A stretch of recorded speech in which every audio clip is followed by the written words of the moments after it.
பேரம்னா 2016 இருந்து 2025 வரைக்கும் ஒரே ஒரு ஃபோர்ட் எண்டேவர் தான், ஒரே ஒரு இனோவா தான். Open challenge. இன்னைக்கு எத்தனையோ நடிகர் எத்தனையோ வீடு வச்சிருக்காங்க. கேப்டன் கஷ்டப்பட்டு ஒரு வீடு கட்டி அந்த வீட்டுக்குள்ள குடியேறணும் இது வரைக்கும் போக முடிஞ்சுதா?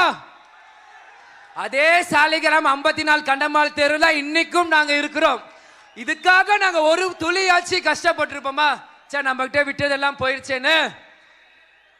கேப்டனோட ரத்தம் இன்னும் இந்த விஜய பிரபாகர் சண்முக பண்டிகைக்குள்ள ஓடிட்டு இருக்கு. இன்று போய் நாளை வா. முடியாது என்பது முட்டாளுக்கு சொந்தமானது, முடியும் என்பது அறிவாளிக்கு சொந்தமானது கேப்டன் சொல்லியிருக்கிறார்.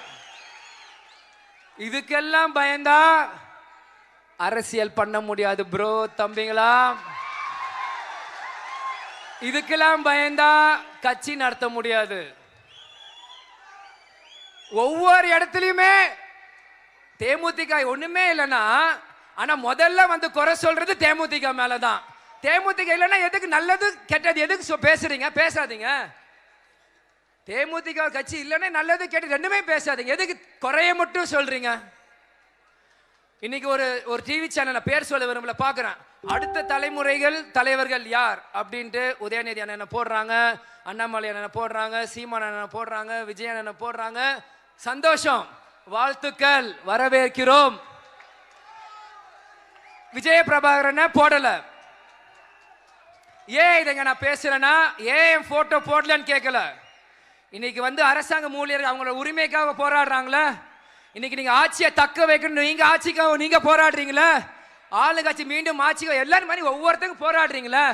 இன்னைக்கு ஒரு கிரிக்கெட் பிளேயர் சரியான டேலண்ட் இல்லைன்னா இன்னைக்கு எல்லாருமே வருத்தப்படுறோம்ல, சே இந்த பிளேயர் இவ்வளவு நல்லா ஆடுறாரு வர முடியலன்ட்டு. நீங்க போட்ட பதவியில உதயநிதி ஸ்டாலின் அண்ணனை தவிர்த்து மீது யாரும் நான் வாங்கின வாக்குகள் பக்கத்துல கூட யாரும் வரல.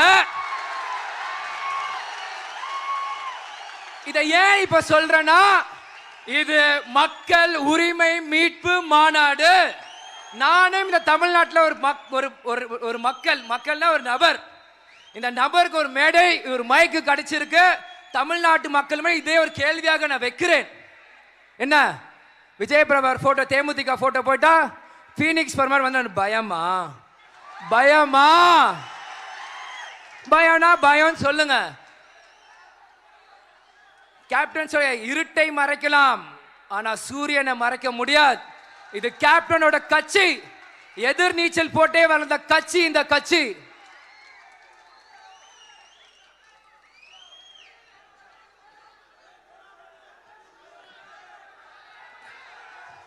அதே மாதிரி நம்ம நிர்வாகிகள் எல்லாருமே வந்து குரு பூஜையை பத்தி பேசிட்டே இருந்தாங்க. யாரோ பேசினா, அதை நான் யாருன்னு கூட பார்க்கல. எதுக்கு நம்ம கண்ட இவனுங்களா நம்ம பதில் சொல்லிட்டு, யார் இவனுங்களா? குரு மாதா பிதா குரு. எனக்கு பிதா, உங்களுக்கு கேப்டன், குரு பிதா மாதா. அதுதானே குரு பூஜை. குரு பூஜைனா இருள் நீக்குதல் அப்படின்னு ஒரு பேர் இருக்கு. இருள் நீக்குதல்னா இருட்டை மறைச்சி ஒரு ஒளியை ஏற்றணும், ஒரு பிரைட்னஸ் வரணும். அதுதான் நம்ம கட்சி கொடியிலையும் இருக்கு. கருப்பை சுத்தி ஒரு ஜோதி இருக்கு. கேப்டனை வந்து இருட்டுல கேப்டன் 2023 டிசம்பர் 28 பூமிக்குள்ள போய் பல லட்சம் தொண்டர்களை மனசுல விதைச்சிருக்காங்க. கேப்டன் எங்கேயும் போகல. நம்ம எல்லார் வாழ்க்கையும் ஒரு ஒளியாக இன்னைக்கு இருக்கிறார். நிச்சயமாக நமக்கான காலம் இருக்கு. கூட்டணி முடிவு உங்களே மாதிரி நானும் காத்துட்டு இருக்கேன். அம்மா பையன் வேறு, அது வேறு. ஆனா கட்சி என்பது வேறு. இங்க நான் இளைஞரணி செயலர் ஒரு தொண்டன், உங்களே மாதிரி நானும் காத்துட்டு இருக்கிறேன். கூட்டணி எதுவாக இருந்தாலும் நம்ம ஒன்றுபட்டு செயல்படணும். ஏன்னா நம்ம கூட இந்த துரோகத்தை பார்த்துட்டோம். இனி கூட இருக்க விசுவாசத்தை நம்ம எல்லாரும் பார்ப்போம். நம்ம கூட இருக்க விசுவாசத்தை எல்லாருமே பார்ப்போம். இன்னைக்கு நம்ம திருமதி பிரேமலதா விஜயகாந்த் பொதுச்செயலர் என்ன சொல்றாரும் கண்ணை மூடிட்டு வேலை பார்ப்போம். ஏன்னா இவங்க எல்லாருமே பேசுறது வெற்றி, எத்தனை எம்எல்ஏ, இதைத்தான் பேசுறாங்க. மக்களுக்கு நல்லது பண்றது யாரும் பேச மாட்டேங்கிறாங்க. இன்னைக்கு நம்ம பக்கம் எம்எல்ஏக்கள் வந்து உள்ள போனாதான் இன்னைக்கு நம்ம போய் நமக்கான தேவையை கேட்க முடியும். ஏன்னா இவங்க மாறி மாறி இவங்களே உள்ள இருந்துட்டு உண்மை வெளியே வர தேமுதிக மாதிரி முரசு சின்னம் உள்ள போனாதான் நமக்கான காலம், நமக்கான வெற்றி வரும். ஏன்னா அவ்வளோ திறமையான ஆளுங்க நமக்குள்ள இருக்காம கண்டிப்பாக நம்மளால ஜெயிக்க முடியும். இன்னைக்கு வந்து ஒரு சின்ன ஒரு விஷயம், இன்னைக்கு காலைல விருதுகேஸ்வர் கோயிலுக்கு போயிருந்தேன். இன்னைக்கு வந்து 2 இடத்துல வந்து சூரத் எங்க அம்மா வந்து உடைச்சாங்க. சரி நாங்களும் பார்த்தோம் இப்படி எப்படியா உடையணும். ஓங்கி ஒரு அடி கரெக்டா 2ஆ பொளந்தது. திரும்பியும் ஓங்கி ஒரு அடி இன்னொரு இடத்துக்கு கரெக்டா 2ஆ பொளந்தது. சரிக்கு சமமா பொளந்தது அந்த தேங்காய். இதுல இருந்து என்ன தெரியுது? 2 பேருக்குமே தேமுதிகவின் தேவையின் சேவை வேணும். 2 பெரிய கட்சிக்கும் தேமுதிகவோட சேவையும் தேவையும் வேணும். இன்னைக்கு நீங்க என்ன சீட்டு கொடுப்பீங்க என்ன அதெல்லாம் சுதீஷ் மாமா தலைமை பார்த்துக்கும். அது 20, 30, 40 எது இருந்தாலும் அது தலைமை பார்த்துக்கிட்டோம். ஆனா அந்த எத்தனை சீட்டு நீங்க கொடுக்குறீங்களோ அத்தனை சீட்டு தான் உங்களை ஆட்சியில் உட்கார வைக்கும். அதை மறந்துடாதீங்க. எத்தனை கட்சி சேருது மெகா கூட்டணி இல்ல, தேமுதிக எங்க சேருதோ அதுதான் மெகா கூட்டணி, அதுதான் வலிமையான கூட்டணி. இதை நான் வந்து ஆணவத்திலே திமிர்லிய பேச நினைக்காதீங்க. உண்மையை உறக்க சொல்லணும். அது தேமுதிக தொண்டனால மட்டும்தான் முடியும். கடைசி ஒண்ணே ஒண்ணு,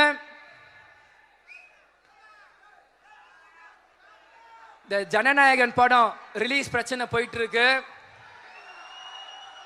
விஜய் அண்ணனுக்கு அவரோட தம்பியா உங்க அண்ணனோட மகனா ஒரு சின்ன ஒரு அட்வைஸ். ஏன்னா அரசியல நான் மூத்தவர், நீங்களே என்கிட்ட சொன்னீங்க. அண்ணாவோட சின்ன அட்வைஸ், இன்னைக்கு காங்கிரஸ் என்ற கட்சி அவங்க கூட்டணியில் அவங்க பேரத்தை பேசுறதுக்காக உங்க படத்தை சப்போர்ட் பண்றாதீங்க, நம்பிராதீங்க. அதை வந்து தூண்டில போடுற மாதிரி மீன் மாட்டிக்காதீங்க. நீங்க நல்லா வரணும். ஒரு சின்ன அட்வைஸ் அதுதான். ஏன்னா அவங்க என்ன பண்ணாங்கன்னு விருதுநகர்ல எனக்கு தெரியும். அவங்கள நம்பிராதீங்க. உங்க படம் சினிமா துறையோட சேருங்க. அவங்க சப்போர்ட் பண்றாங்க ஆஹாவும் நம்பி உங்க கூட கூட்டணி வர மாதிரி வந்து அங்க பேரத்தை உசுப்பி அங்கதான் இருப்பாங்க, எங்கேயோ அவங்க போக மாட்டாங்க. அதனால விஜய் ஒரு சின்ன அட்வைஸ், இது பிடிச்சிருந்தா ஏத்துக்கோங்க, பிடிக்காத ஏத்திக்கோங்க. நல்லதுக்கு நான் சொல்றேன் அதுதான். அதனால வரவேற்பு கொடுத்த அனைத்து கட்சி நிர்வாகிகள், சிவகுழந்தான, உமானத்தான, கடலூர் மாவட்ட அனைத்து நிர்வாகிகளுக்கும் தொண்டர்களுக்கும் என்னோட நன்றிகளை நான் சொல்லிக்கிறேன். வரண பவானி நம்மளை காப்பாத, மழை வராது. அனைவரும் மாநாடு முடிஞ்சு எல்லாரும் பத்திரமா ஊருக்கு போய் சேரணும். இப்ப சமீபமா நீங்க பாத்தீங்கன்னா எல்லா கட்சி தலைவர்களுமே இது சொல்றாங்க. இது வந்து அவங்க அரசியலுக்கு சொல்றாங்க. ஆனா நம்ம கேப்டனோட வளர்ப்பு மனப்பூர்வமா நான் சொல்றேன். பத்திரமா எல்லாரும் வீடு போய் சேரணும். டிரைவர், வண்டி ஓட்டுற டிரைவர் ஃபுல்லா சாப்பிடாதீங்க. போய் அவங்களை இறக்கி விட்டு டபுள் மீல்ஸ் கூட உரிமையா கேளுங்க. ஆனா பத்திரமா எல்லாருமே வீடு போய் சேர்க்கணும் என்று கூறி வரவேற்பு கொடுத்த அனைவருக்கும் நன்றிகளும் சொல்லி விடை பெறுகிறேன். மீண்டும் ஒரு மிகப்பெரிய ஒரு மாநாடு 2026 நம்ம போற இடம் வெற்றி. நம்ம எல்லாருமே ஒன்றுபட்டு செயல்பட செஞ்சிடலாமா? கேட்கல அண்ணி என்ன சொன்னாலும் அதுக்கு கட்டுப்பட்டு வேலை பார்க்கலாமா? கேட்கல கேப்டன் பேர் சொல்லி முடிச்சிடலாமா? கேப்டன் கேப்டன் கேப்டன் தேமுதிக தேமுதிக தேமுதிக அந்நியார் அந்நியார் அந்நியார். கேட்பது என் உரிமை, கொடுப்பது உங்க கடமை. திரும்பியும் சொல்றேன், கேட்பது என் உரிமை, கொடுப்பது என் கடமை. கூடி விடை பெறுகிறேன். நன்றி, வணக்கம்.